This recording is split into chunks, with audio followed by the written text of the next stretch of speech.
It's my great pleasure to introduce our next speaker, plenary speaker, Professor Tapan Kumar Mohanta. Currently, he is working as a professor in Medicap University, Indore. And before joining the Medicap University, he was professor in University of Nizwa, Oman, specialized in plant molecular biology and biotechnology. He completed his PhD from University of Turin, Italy, and he has also worked at University of Yangnam University, South Korea. I was also with him in the Yangnam University, and later he also worked in some other university like GB Pant University of Agriculture and Technology, Pantnagar, and NIPGR, New Delhi. His area of research focused on the genomics, proteomics, and functional analysis of quadruplet anticodon and small peptides in the plant and fungi. He is one of the finest researcher. He is working on different type of evolutionary aspect in plants and fungi, and I would like to request Professor Tapan to continue his talk. Good afternoon all. Thank you, Professor Pradeep, for your nice introduction, and I would like to extend my sincere thanks to the organizer, Professor, more specifically Professor Gitanjali, for giving me the opportunity to present my work. And I would also want to extend my sincere thanks to all the organizers for their nice event.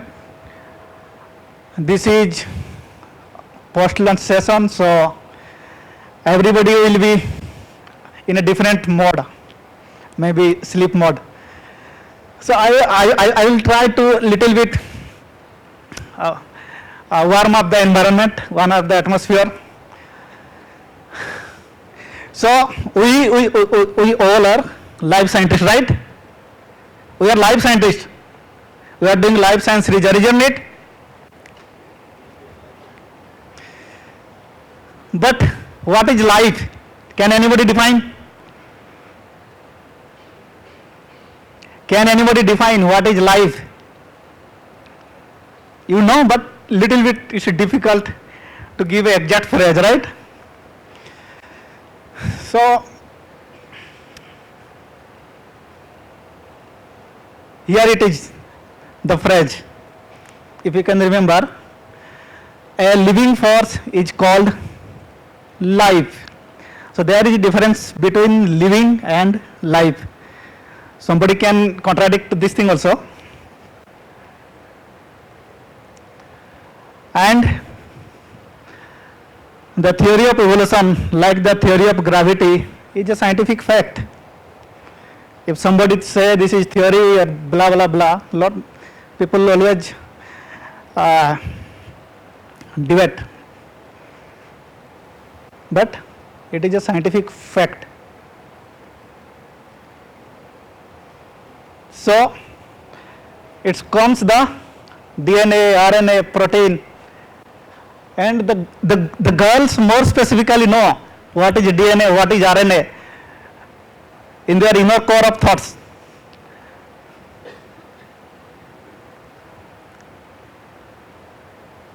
So pointer is not.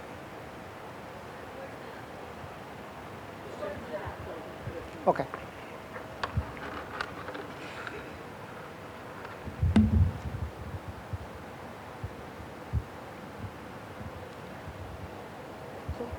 Where's the point? You just have to point towards the left. Okay. Oh. No, this is. No, yeah. No, not this one. This one. This one is for forward and down, and this is for No, down. for this laser. Okay, okay, nice. We have this one. Nice, okay. So, the use of their hair dressing, you see, they have already used those techniques before the double helix structure. So they know, and even the RNA and even the protein structure of this weaving the sweaters.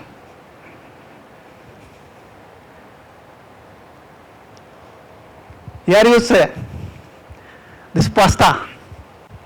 Again, before the discovery of this double helix structure, most possibly this Italian, French, or these Swiss people, they used to have invented pasta, right? So they know. The flying spaghetti, the noodles, if you can say, noodles are the single standard. You can take them as RNA.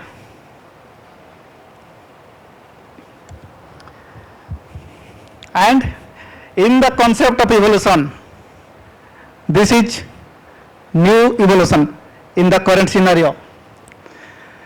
So the first, I've never seen, I've not heard, I'll not speak like this. And now in this digital era, nobody speaks, nobody hears, and nobody listens.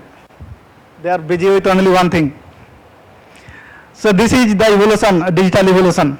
When we are speaking about evolutionary biology, I thought I put this slide. So now come to the main topic of my research. It is dancing with the sunlight, the evolution of love affair between chloroplast and nuclear genome.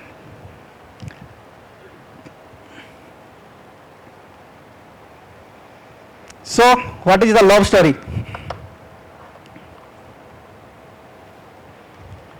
So you know, the chloroplast, a small organelle, just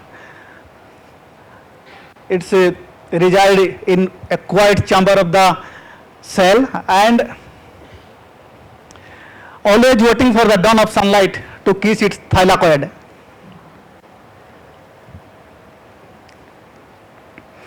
And the chloroplast embers the sunlight like the pages of poetry to the podium of life. But the nucleus keeps all the secrets of life.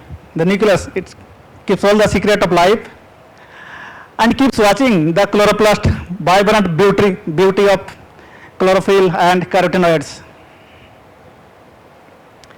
It sends message to the chloroplast in the form of coding language of nucleotide adenine, guanine, cytosine, and thymine. And the double helix whispered the tales of ancestry, the symphony of proteins about this. However, they needed a partner who can share the burden of repair, cell division, and growth. Once the chloroplast approached the nucleus and told why you remain separate, and the nucleus embraced the offer and whispered, we burn together, and our presence is a great tapestry of the earth.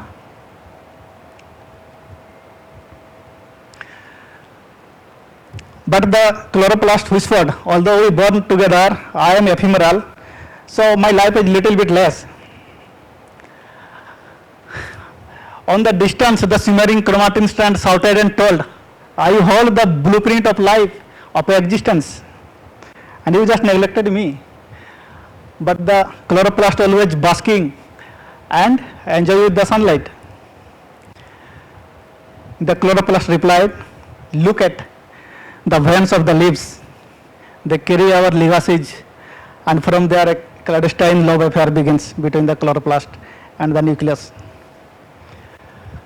And the love echoed for generations. Leaf whispers, petal blues with anthocyanin when winter comes, and chloroplast clungs to the nucleus seeking the warmth. The nucleus always protects the chloroplast during adversary for its survival. When the autumns come and chloroplast paints the nucleus with the hue of happiness, gratitude by weaving the carotenoids. They exchange message using nucleotides, exchange electrons but not kisses, and share ribosome but not embrace. However, nucleus hold the dominant character and dictate the fate of the chloroplast. And several genes from chloroplast migrated to nucleus for their safety and longevity Several works as dual localization genes serving the bridge between the nucleus and chloroplast. And this love story of chloroplast and nucleus echoed for the generation now.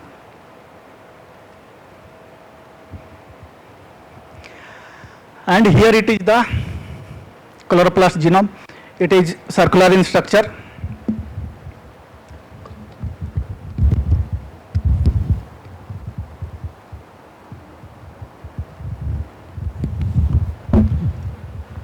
So, chloroplast is a circular genome, and if you will see, there is SSC, LSC, IRA and IRB. So, these are a few important regions of the chloroplast.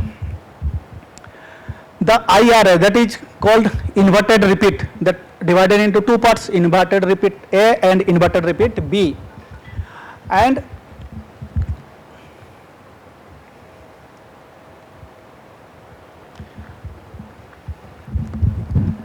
this LSC stand for large single copy region, SSC stand for small single copy region, and I have told about the inverted repeats. If you will see here, this LSC, SSC and inverted repeat region is lost in the chloroplast genome of Euglena.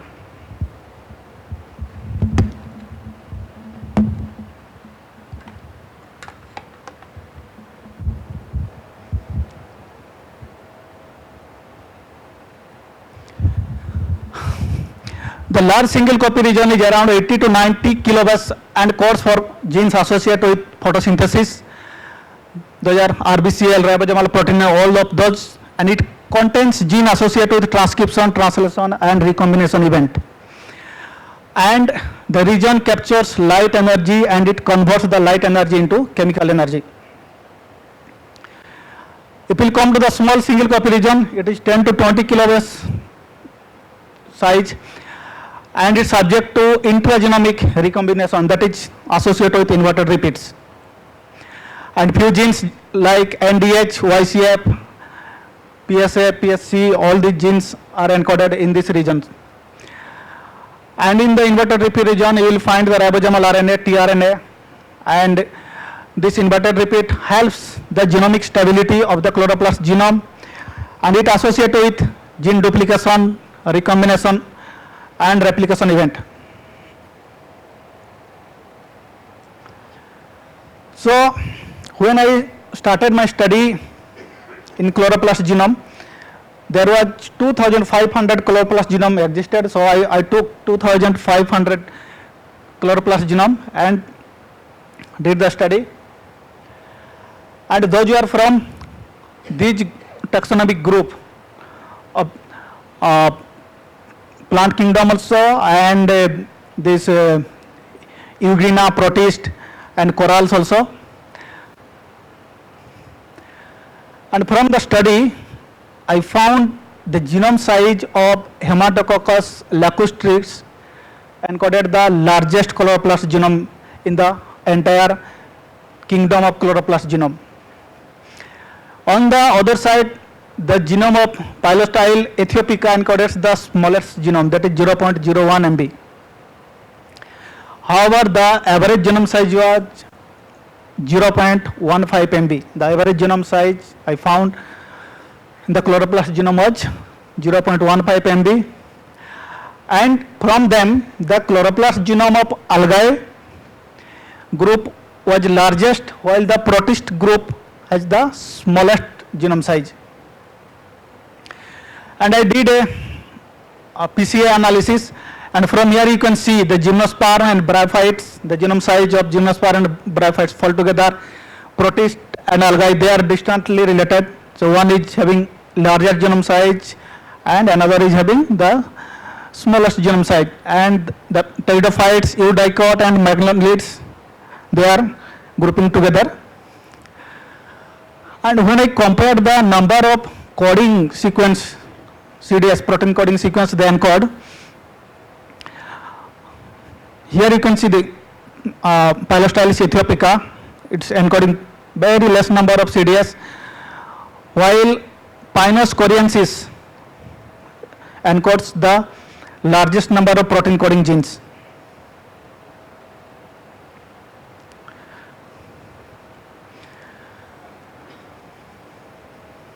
So Pinus coriensis and Cryocolax polysyphony encoded 273 protein coding genes in their genome, and Phyllostylus aethiopica encoded the lowest number of genes in the in its chloroplast genome, that is only 3, encoded only 3 protein coding genes.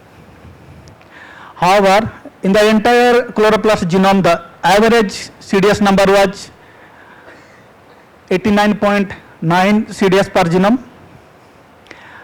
and again the algae group encoded approximately 140 protein coding genes in their chloroplast genome. Then I conducted the GC content, GC percent analysis of the chloroplast genome, and found that the GC percentage, it was 57.66 was the highest percent found in Trebouxia species. The species name was not elucidated so far, and here at the below is the strain name, and average GC content was 36.82%. And again, I did a principal component analysis, and you will see the GC percentage of pteridophyte, bryophyte are quite falling apart, and algae and protists are falling together. The gymnosperm, magnolid, monocot, eudicots, they are clustering together almost in the same place. And if we will come to the genomic features, a few genes, that is PSAM, PSB30, CHLB, CHLL, CHLN, all these things are chloroplast genes specifically characteristic of algae, bryophyte, pteridophyte and gymnosperm. So this was one of the greatest discovery from studying the entire chloroplast genome. This chloroplast encoding gene was not found in any one single species of angiosperm lineage. Then I tried to understand the deletion, duplication, divergence analysis of all the genes which are lost in angiosperm. And here you can see the pure duplicated, and here you can see also number of losses genes and co-divert genes, and none of a single gene was found to be transferred from one species or to another species. And here the gene loss was dominated compared to the duplication event.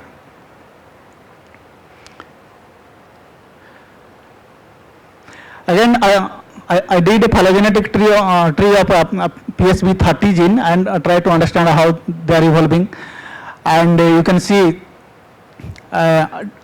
different clusters falling in different regions. So this gives a hint that their evolution is not from a single parent or single ancestor, so they might have evolved from multiple donors. And I found at least 164 species contain PSB30 genes. And again, PSB30 gene was absent in angiosperm lineage, and I've already told this, the cluster, 2 major cluster and 6 minor cluster, and this suggests their evolution from multiple common ancestors. And we all know that RBCL gene associated with the photosynthesis. So the entire life system that is associated with photosynthesis, the RBCL gene was found to be lost in several plant species. Once or twice I thought it is a kind of false thing, might be there will be sequencing error or all these things. But when I found in lot of species, at least 19 species were found to lost the RBCL gene. And later I communicated to the submitter who submitted their sequence set to the NCBI. Are you sure that your genome has no error? And when I got confirmation from their side that yes, we also detected the loss of RBCL gene in our chloroplast genome. So by talking to all of the donors who have submitted their genome to NCBI, and upon my finding, I concluded that RBCL gene lost in this species, and it is, we can understand it can be parallel with our thought, because these genes were lost in the parasitic and heterotrophic plant. So they are just enjoying their life. Why even I will bother to do photosynthesis? There is a lot of risk, light reaction, there's Kelvin cycle, very big energy consumption things. So they are totally dependent upon the food and other things, upon their host, and they deleted their genes. And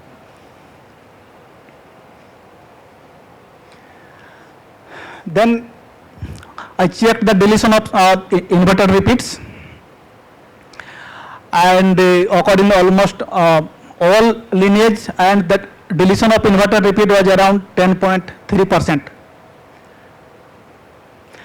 And here are the different chloroplast gene, those have been lost in one or another species in the plant kingdom. And from them, you will find only one, that is ribosomal protein 20. This protein is not lost in any of the species studied. So I gave a conclusion that ribosomal protein 20 can be a molecular marker to define chloroplast genome.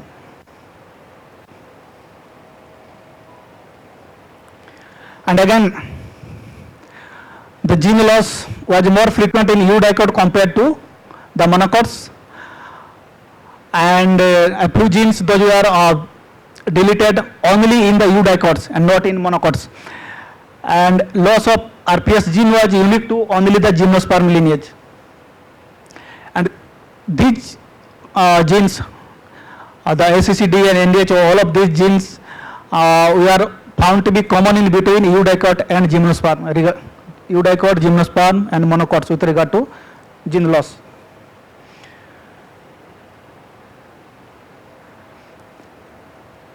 So now question comes, if they lost, where are these genes gone?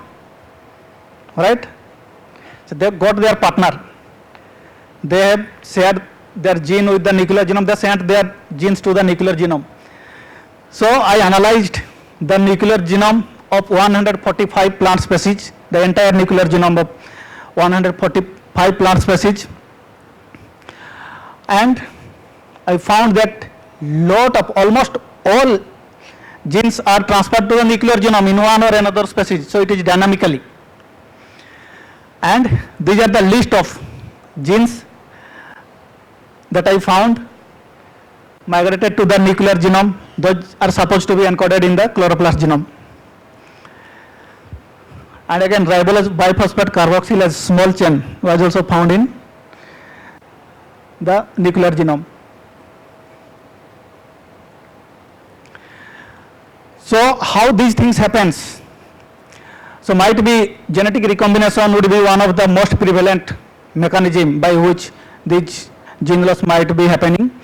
And I did a recombination study of chloroplast genome and found that the chloroplast genome undergoing vivid genomic recombination, and this color bars indicates the recombination events. Again, I thought how it happening with the genome associated with those who deleted the inverted repeat regions. And again, I checked separately with the genome those deleted the inverted repeat region, and you can see the result. They have also undergone a vivid genomic recombination. Then I did a overall evolutionary study and did a phylogenetic analysis of all the chloroplast, all the chloroplast genome, and you can see its cluster. So there are 4 major clusters. And time tree analysis showed the evolution of chloroplast genome date back to approximately 1768 million year. And we know chloroplast genome evolved from cyanobacteria like bacterial lineage, and that incorporation of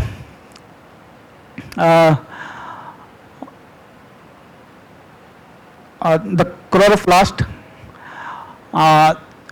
into alga lineage happens around 1293 to 686 million years ago. And the genes, those I mentioned, a few genes, those are present only in algae, bryophytes, gymnosperm, all these things, and they are not in the lineage of angiosperm. So they were lost approximately 203 to 156 million years ago. So here I studied the rate of transition and transversions, and always the transition, the rate of transition is always higher, and in the case the pteridophytes show higher rate of transition and transversions, and in the case of inverted repeat deleted genome it was quite low. The substitution was quite low, and adenine to guanine substitution was highest in pteridophytes but lowest in protists. Its vice versa was highest in protists and lowest in the deleted genome, lowest in inverted repeat deleted genome. And thymine to cytosine substitution was highest in pteridophytes and lowest in protists again.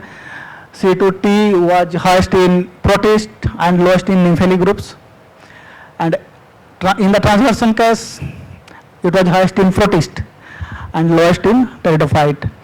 Again, thymine to adenine transversions was highest in algae and lowest in pteridophytes. And G to C substitution was highest in nymphalis and lowest in protist. And this was the publication associated with all this study.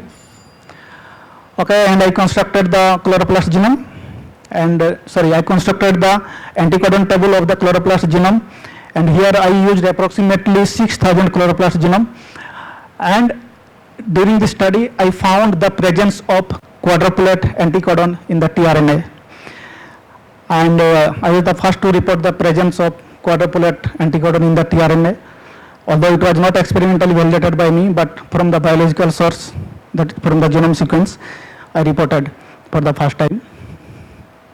And at least 91 species were encoded quadruplet anticodon. So again, this was not the genome sequencing error. I also found the deletion of the anticodon region. I named them as a duplet tRNA, and they also encode putative spacer tRNA sequence. And again, mycoparasitic and heterotrophic plants, they have lost several tRNA genes. Here you can see in one example the loss of genes.